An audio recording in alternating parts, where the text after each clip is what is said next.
Kaloka, Jericho, tinawag na baliw din at makulit si Janine. So cute.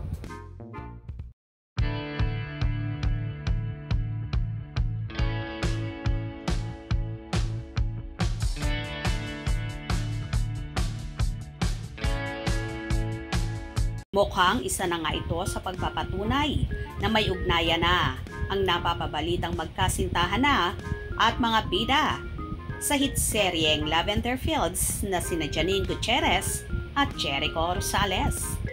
Nahingan nga ng reaction si Echo tungkol sa kanyang leading lady na si Janine. At ayon pa sa aktor, I should say that we're doing really well, going so standing. Really happy. I guess she's pareho professional. Masayahin din. Baliw din. Makulit din. So, really happy kami. I should say that we're doing really well, going really steady. We're really happy. I guess kung she's actress, professional. Professional naman. Diba? Masayahin din. Baliw din. Oo, baliw din Makulit siya. din. Oo, Diba? oo. And, so we really get along. So, happy kami.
Kitang-kita naman sa video na yon kung gaano sila kasweet at kasaya sa isa't isa, lalo kapag magkasama.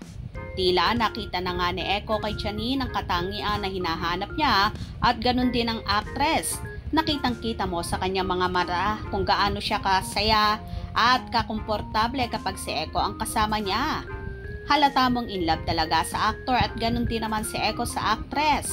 At masasabi mo ngang tila silang itinadhana ng nasa itaas. Ngayon mo lang nakikita kay Janine ang totoong ligaya sa piling ni Echo kumpara sa ex niyang di naman siya ipinaglaban at ipinaglandakan.